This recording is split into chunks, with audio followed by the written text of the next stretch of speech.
Tell her please for me that I'm not playing games with her.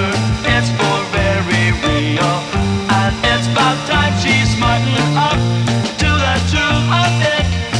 Instead of acting like a queen in a fairy tale who lived happily ever after. Please tell her everything that I said.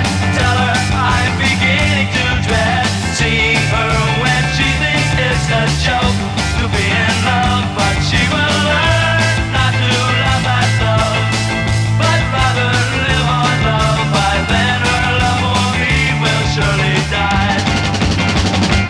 Tell her please that I'm always wondering if she's still thinking of me when I'm away from her. And if she's not, she'd better start while there's still some time to realize that I'm not fooling around like she thinks I've been doing all along.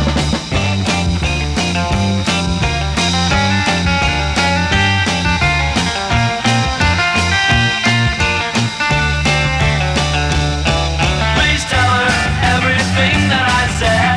Tell her I'm beginning to dread seeing her when she thinks it's a joke to be in love, but she will learn not to laugh at love, but rather live on love. By then her love for me will surely die. Tell her I